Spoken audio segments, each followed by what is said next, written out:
Get that eyesore off my property, or I'm calling a tow truck. Your property?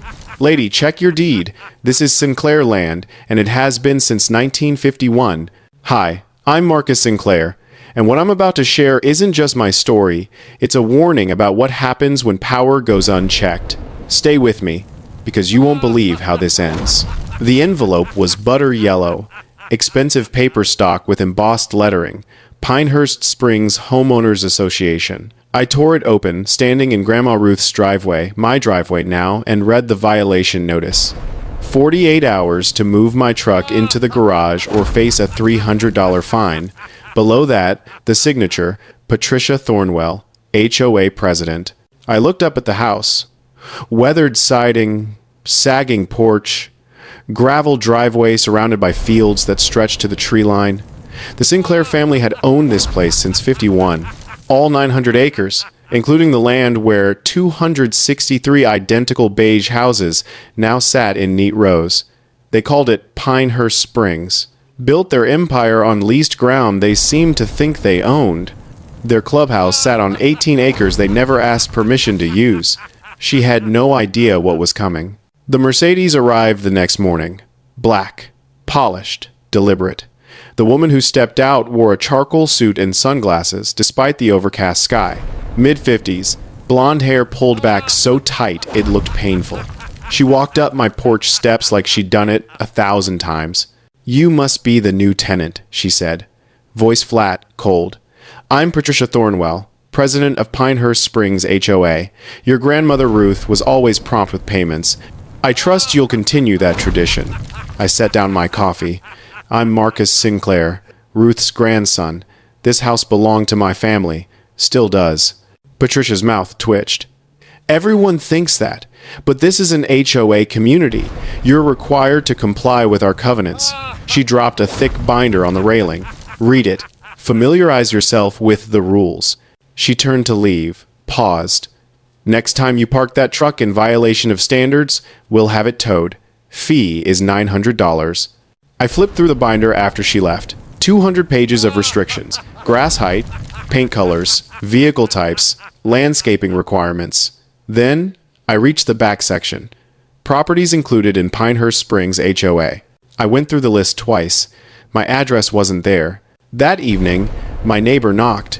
Diane Foster, early 40s, auburn hair in a ponytail, carrying a casserole dish. "I heard about Ruth," she said. "I'm sorry. She was a good person." Over coffee, she told me about the neighborhood, about Patricia, about the fines. Diane had lived here 7 years, 52 violations, a mailbox that faded, roses, the wrong shade.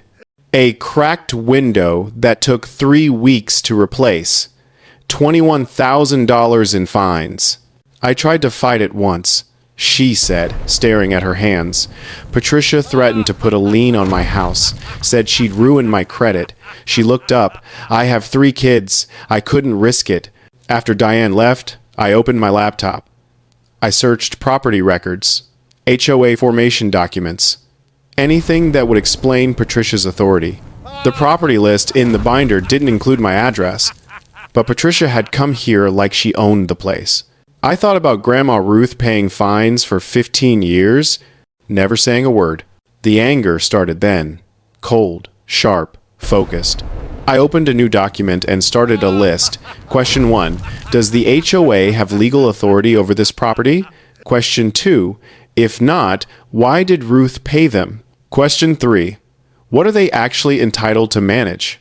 I saved it as documentation. Then I called the estate lawyer. Bernard Caldwell, mid-70s. Office smelling of old paper and leather. He'd handled Ruth's estate with meticulous detail. "Marcus," he said when he answered, "I was wondering when you'd call." I told him about the notice, about Patricia, about the list that didn't include my address. Long pause. Then, "Son, you need to come to my office tomorrow morning. There are things about that land you need to understand. Things your grandmother never told you."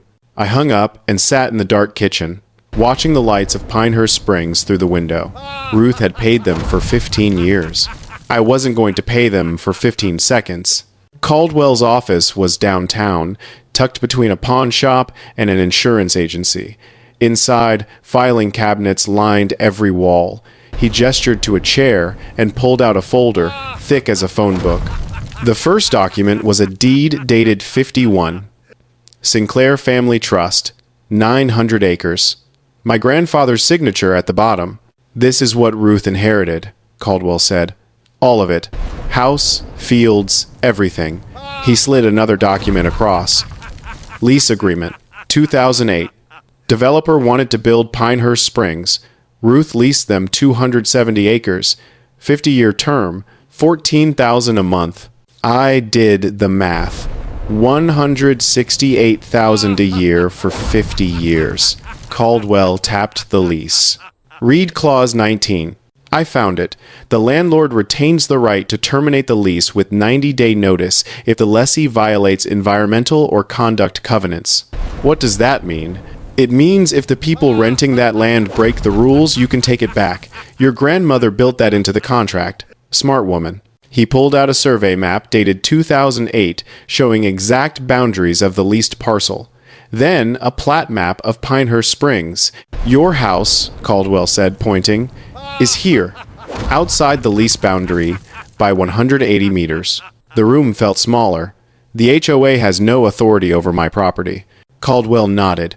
None whatsoever. Ruth owned that house free and clear, never joined the HOA, never signed their covenants. She was the landlord, not a member.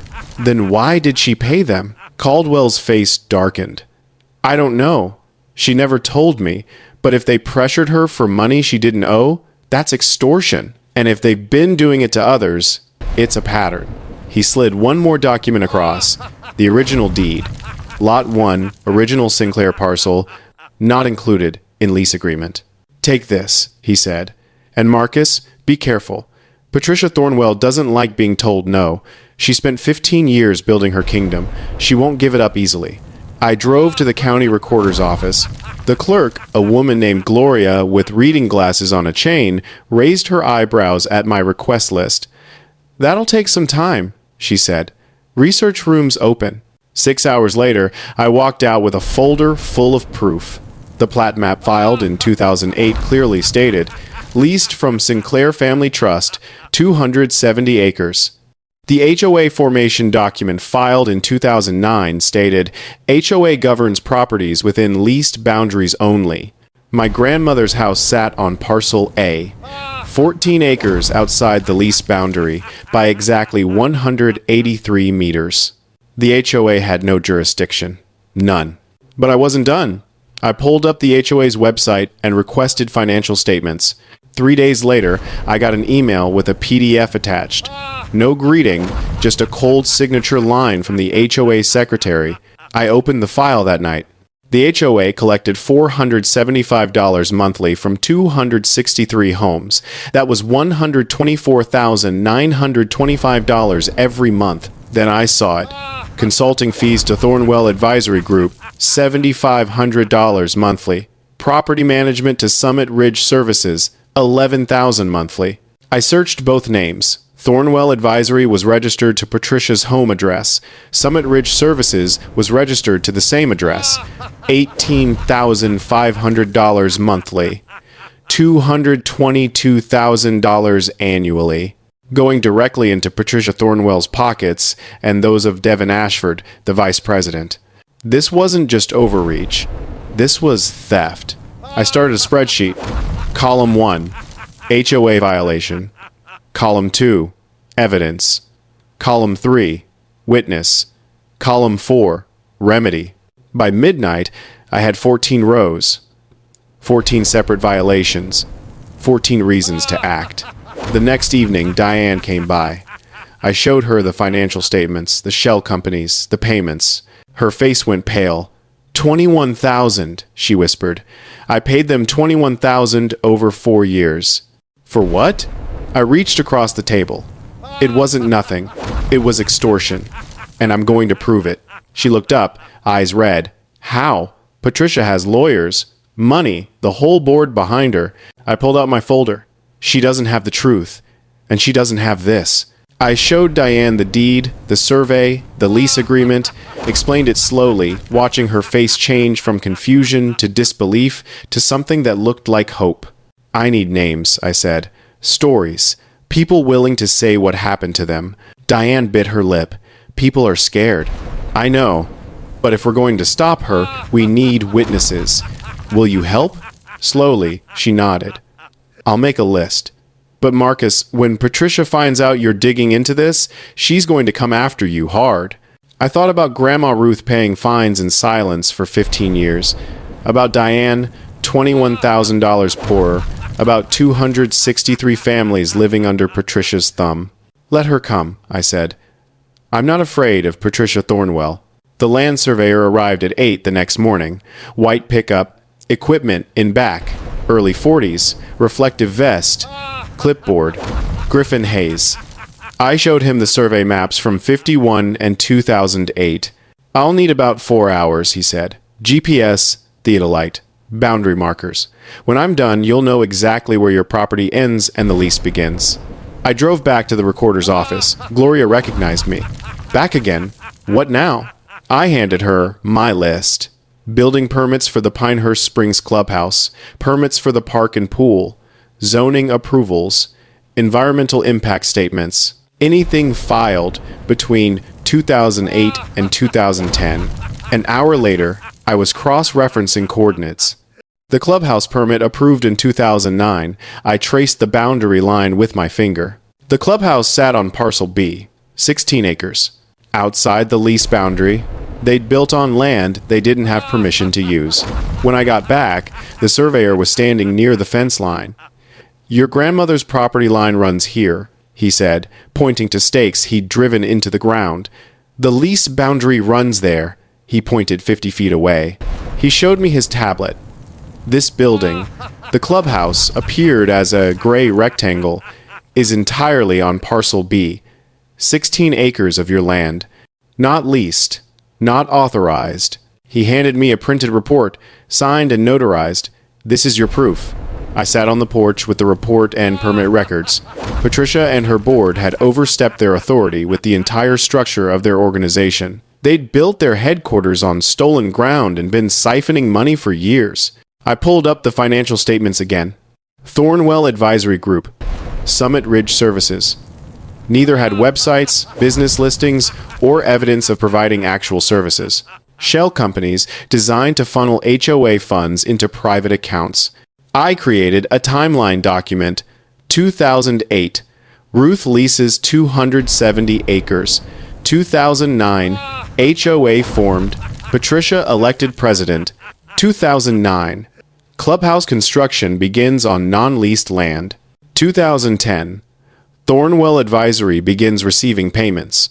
2014. Patricia retires from active practice, but continues collecting consulting fees. 2017. Total payments to shell companies exceed $1.2 million. That evening, Diane brought a handwritten list, 39 names, families who'd been fined, threatened, or forced to pay. Next to each name, a dollar amount. The total at the bottom, $312,000 in fines over 15 years. There's something else, Diane said. I talked to a woman who used to serve on the board. She resigned 6 years ago. She told me Patricia controls everything. The votes, the budget, the enforcement. Anyone who questions her gets pushed out or buried in violations. Quote, I slid the surveyor's report across. Read this. Diane scanned it, eyes widening. The clubhouse is on your land. I nodded. 16 acres.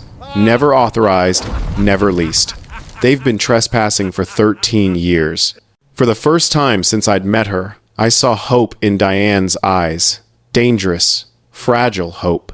What are you going to do? I'm going to send them a letter, I said. Certified mail. To Patricia, to the board, and to every single homeowner in Pinehurst Springs. I'm going to tell them the truth. Diane stared at the folder like it was a live grenade. She'll come after you.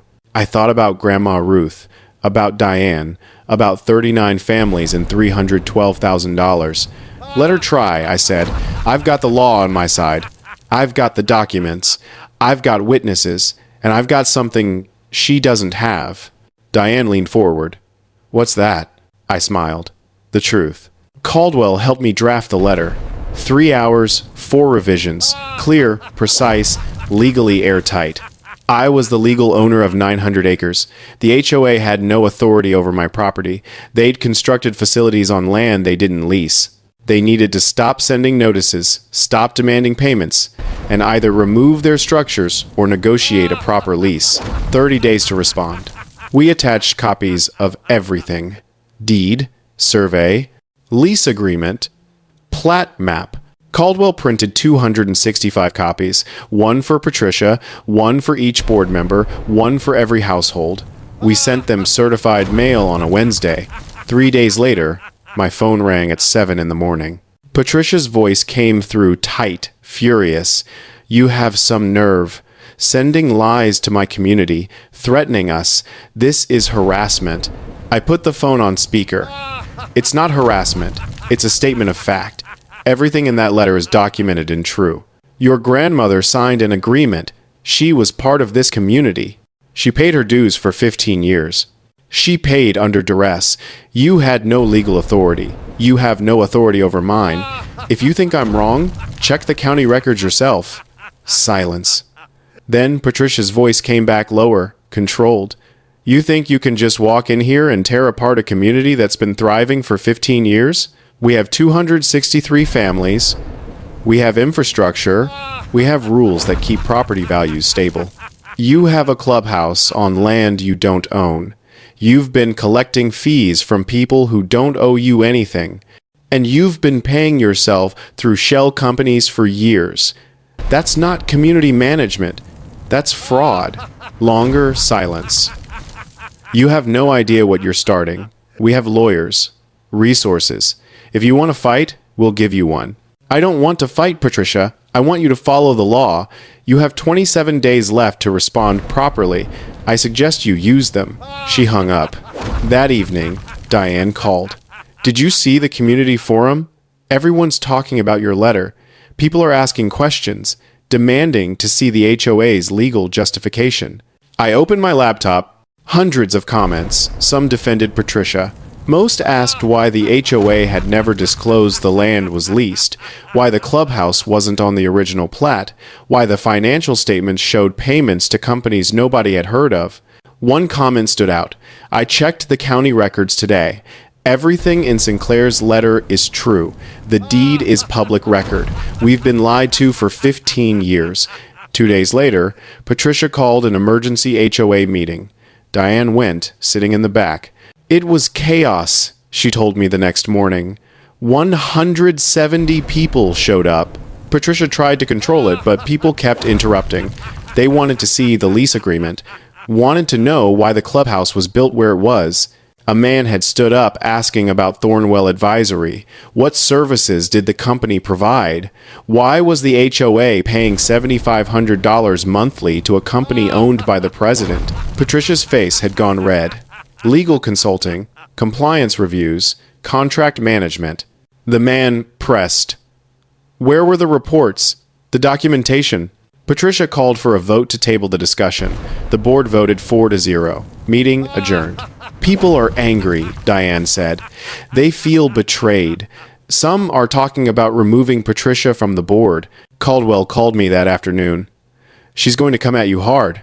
Probably a lawsuit. Slander, maybe, tortious interference. He pulled out another folder. I've been doing research. Patricia retired from active practice in 2014. Her law license is still active, but she hasn't taken a case in over a decade.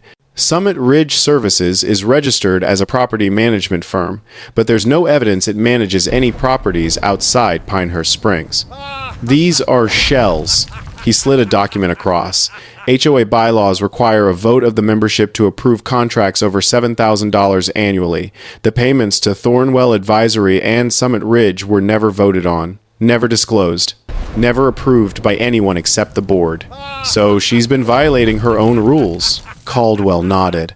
For years, if the membership knew, they'd have grounds to remove her immediately. The special meeting was scheduled for 7 on a Thursday evening. I wasn't planning to attend, but Diane called at 6:30.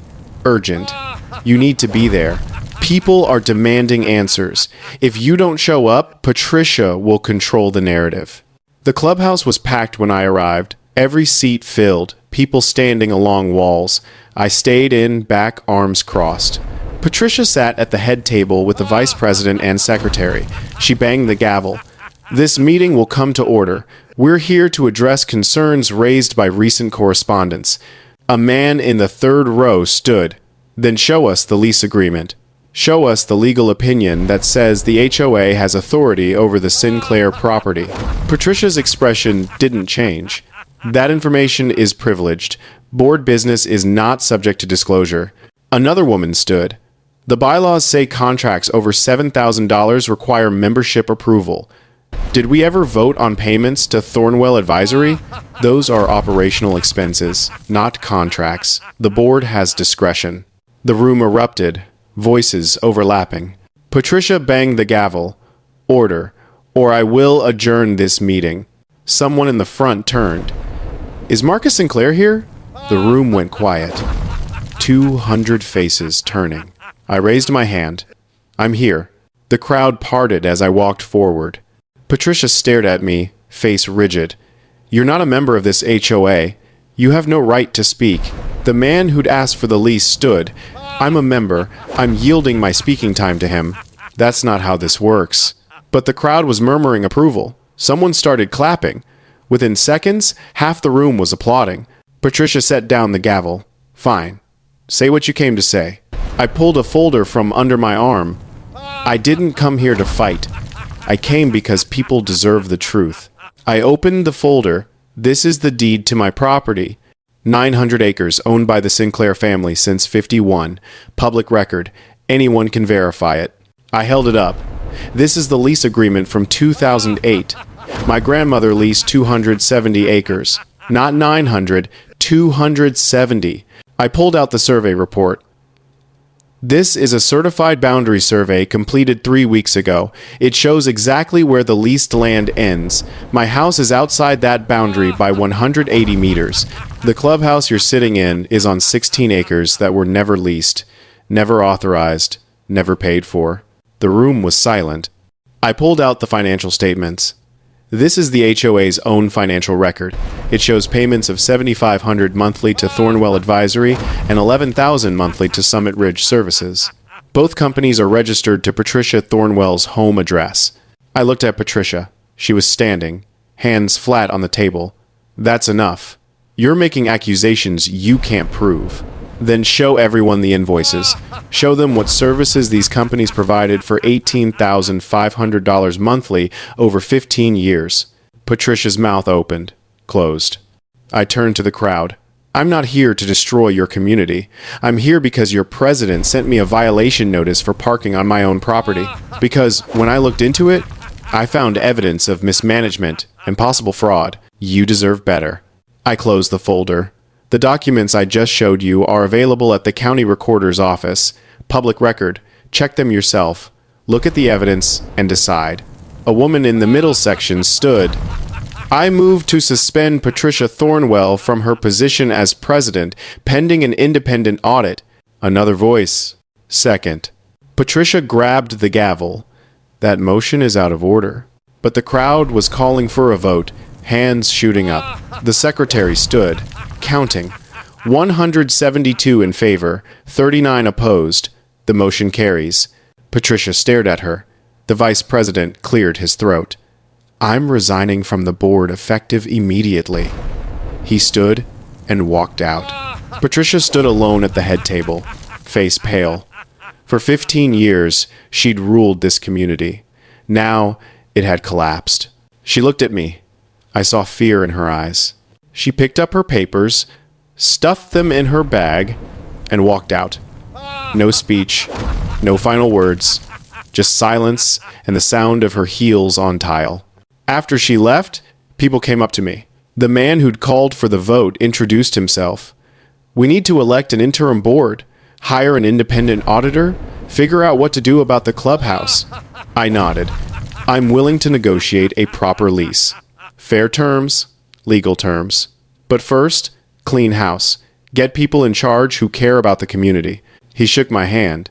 Thank you for having the guts to stand up. The lawsuit arrived 6 days later. A process server at 9 in the morning. Patricia Thornwell versus Marcus Sinclair. Slander, tortious interference, fraud. $5 million plus a restraining order.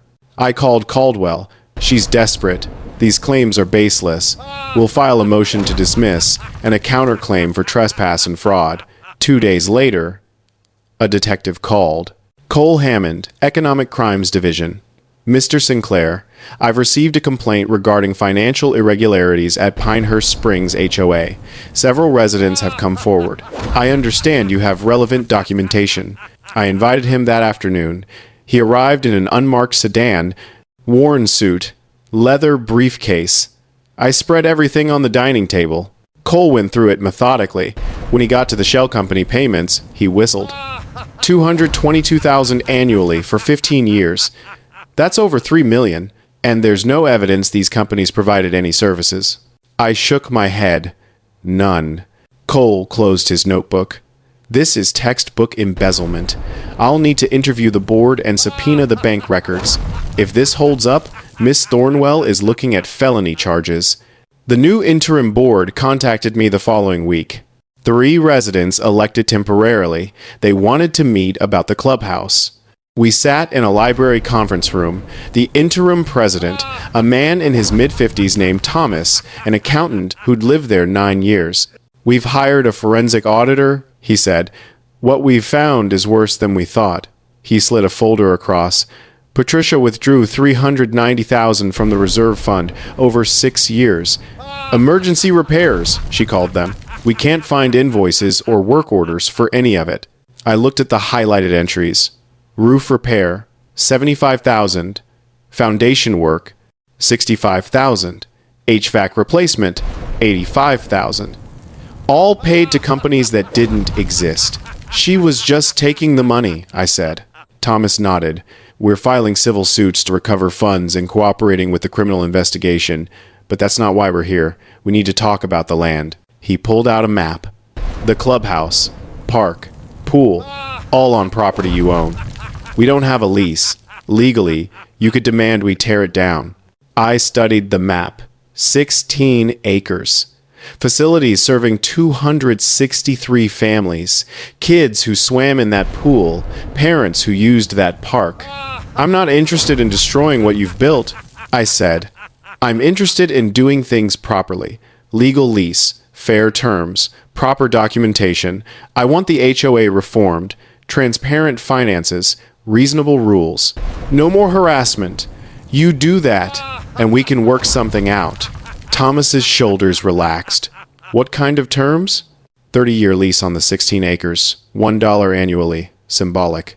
In exchange, the HOA agrees to fundamental reforms. Monthly financial reports posted online. Caps on fines. Real appeals process. No contracts over $7,000 without membership vote. Thomas looked at the other board members. They nodded. We can do that. We should have been doing that all along. He extended his hand. Deal. The pretrial hearing was 3 weeks later. Caldwell and I sat at the plaintiff's table. Patricia and her attorney, a man named Lancaster, across the aisle. Judge Morrison presided. Woman in her early 60s, sharp eyes, no patience for nonsense. She'd read the briefs, reviewed the evidence. When Lancaster stood arguing I'd engaged in harassment and defamation, she cut him off. Counsel, I've seen the deed. The survey. The financial records. Which part of Mr. Sinclair's letter was false? Lancaster stammered.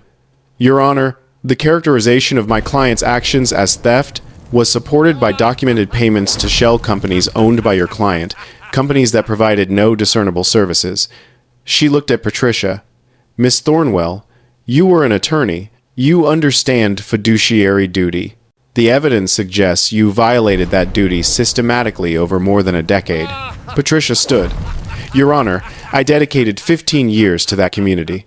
I worked tirelessly to maintain property values. The consulting fees were legitimate compensation. Judge Morrison leaned forward. What professional services? Show me one memo, one report, one piece of work product that justifies $7,500 monthly for 15 years. Silence. Judge Morrison sat back. That's what I thought. She turned to Caldwell. Mr. Caldwell, I'm granting your motion to dismiss. Miss Thornwell has failed to demonstrate any factual basis for her claims. Furthermore, I'm finding probable cause for the counterclaim. She looked at Patricia again. Additionally, I'm issuing a permanent injunction. Miss Thornwell, you are prohibited from serving on any homeowners association board in this county. You are prohibited from acting in any fiduciary capacity for any community organization, and you are ordered to cooperate fully with the ongoing criminal investigation. The gavel came down. Patricia turned and walked out without looking at anyone. In the hallway, Caldwell shook my hand. That was as clean as these things get. She's finished. The criminal charges came down 3 weeks after the civil hearing. The state attorney general held a press conference. I watched it on my laptop. A prosecutor in a dark suit stood at a podium. Today we are announcing criminal charges against Patricia Thornwell, former president of Pinehurst Springs Homeowners Association. Miss Thornwell has been charged with 3 counts of felony theft, 1 count of extortion, and 1 count of wire fraud. The camera flashed to a graphic showing amounts: $640,000 in unauthorized payments, $390,000 in fraudulent withdrawals, $135,000 in extortion through invalid fines. We are also charging Devin Ashford, former vice president, with conspiracy to commit fraud. The press asked questions. How long has this been going on? Why hadn't anyone noticed? Financial fraud within HOAs is more common than people realize. These organizations operate with minimal oversight. When residents try to question leadership, they face retaliation. This case demonstrates why transparency and accountability are essential. I closed the laptop. It was real, not just civil liability, criminal consequences. Diane called first. Did you see it? They're actually charging her. Felony charges? Caldwell called that afternoon. Thought you'd want to know. Patricia took a plea deal. 20 months in county jail, 3 years probation, 1,000 hours community service. Full restitution to the HOA and victims. $135,000 to individuals. $640,000 to the association. What about the vice president? 8 months jail, 2 years probation, banned from real estate activities for 10 years. The secretary got immunity for cooperating. The interim board finalized the audit. We recovered $1,040,000 from Patricia's accounts. After legal fees and restitution, we have enough to refund everyone on your list, plus establish a properly funded reserve. Thomas called. We're holding a community meeting next week to present findings and distribute refunds. We'd like you there. I hesitated. I don't need to be in the spotlight. People need to see that standing up to corruption works. That one person with the truth can make a difference, please. The meeting was Saturday afternoon. I arrived early, parked in back. The clubhouse looked the same, but the atmosphere was completely different. No tension, no fear. Inside, every seat filled. I stood against the sidewall while Thomas took the microphone. He went through the audit findings methodically. The shell companies, the fraudulent withdrawals, the extortion scheme, total stolen, $1,070,000. Then he announced the restitution plan. Every resident fined inappropriately will receive a full refund plus 6% interest. Checks are available today. He read names. One by one, people walked forward. Some cried. Some hugged. Diane went up. $22,400. She looked at the check, then across the room at me, mouthed 2 words, "Thank you." When refunds were done, Thomas talked about the new lease. $1 annually for 30 years, reformed bylaws, transparent finances, monthly reporting, reasonable rules, limited enforcement, real appeals process. Someone stood. What about Sinclair? Is he here? I raised my hand. The room turned. Thomas gestured for me to come forward. He handed me the microphone. I stood there, looking at 200 faces. I didn't do this for recognition. I did it because someone tried to bully me on my own property, and I had the resources to push back. A lot of you didn't have those resources. You paid fines you couldn't afford because you were scared. I looked at Diane. But I didn't do this alone. People in this community had been documenting problems for years. When I asked for help, they gave it. They testified. They shared their stories. That's courage. I handed the microphone back. You have a chance now to build something better. A real community, not a dictatorship. Use it.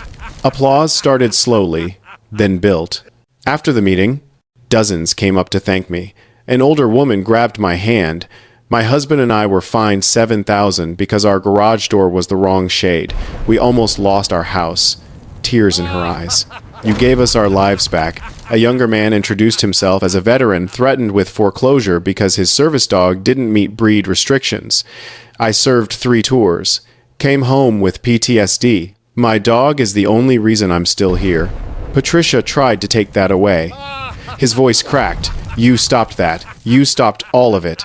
Later, at Caldwell's office, we signed the final lease documents. This is good work, Caldwell said. Your grandmother would be proud. He leaned back. What are you going to do now? I need a job. I've been living off savings. Caldwell pulled a business card from his desk. A law firm in the city specializes in property rights cases, HOA disputes, zoning challenges. They're looking for a consultant, someone who understands planning and development, can read a survey map. I told them about you. They're interested. I took the card. I'll think about it. Don't think too long. There are a lot of people dealing with what you just dealt with. They need someone who knows how to fight back. The idea resonated. I'd spent my career in urban planning, understanding land use, development patterns, property rights, knowledge most people didn't have, knowledge Patricia had exploited. But I understood all of it, and I could teach others. 6 months passed. Spring turned to summer. The fields around Grandma Ruth's house filled with wildflowers. I'd started working with the property rights firm 4 months earlier, consulting on cases across the state. HOA disputes, mostly. People fined into poverty. Homeowners told their fences were wrong or gardens violated covenants. Every case I won was another Patricia brought down, another corrupt board exposed, another community freed. Pinehurst Springs had transformed. The new board elected in May consisted of parents, a retired teacher, an engineer. They'd rewritten the bylaws from scratch. Fines capped at $75. No violation without photographic evidence and warning period. Every homeowner had appeal rights. The neighborhood felt different. People planted vegetable gardens. One house was painted slate blue. Another had solar panels. Nobody measured grass with rulers anymore. Last week, someone organized a block party. 200 people, food trucks, a band. The interim president invited me, but I declined. This was their community, their victory. But I drove by that evening, saw the crowds, heard the music, watched people laughing. That was close enough. Diane stopped by every few weeks. She'd started a small business, freelance photography, working from home. The $22,000 had given her a cushion to take risks. I never would have done this before, she told me over coffee. I was too scared. Patricia took more than money from us. She took our confidence. She stirred her coffee. But you showed us we didn't have to be afraid, that we could fight back. That matters more than the refund check. Caldwell called in late August. Thought you'd want to know. Patricia reported to county jail this morning. 20 months official start date. After we hung up, I thought about blame and responsibility. Patricia had made choices. Every fake invoice, every threatening letter, every dollar stolen. She'd known what she was doing. For 15 years, that calculation had worked. Until it hadn't. In September, I got an email from a woman in Tennessee. She'd seen a news article about Pinehurst Springs. Her HOA was fining her for having a vegetable garden. 17 violations. $9,200 in fines. Single mother, 2 kids. Couldn't afford to fight? Couldn't afford to pay? Could I help? I forwarded the email to the law firm. They took it pro bono. 3 months later, they won. The woman got her fines refunded, the board forced to revise policies. She sent me a photo of her kids standing in the garden holding tomatoes. The email said, "You saved our home. Thank you." I printed that photo and put it on my office wall. A reminder of why this work mattered. The law firm offered me a full-time position in October. Staff consultant, Property Rights Division. I accepted.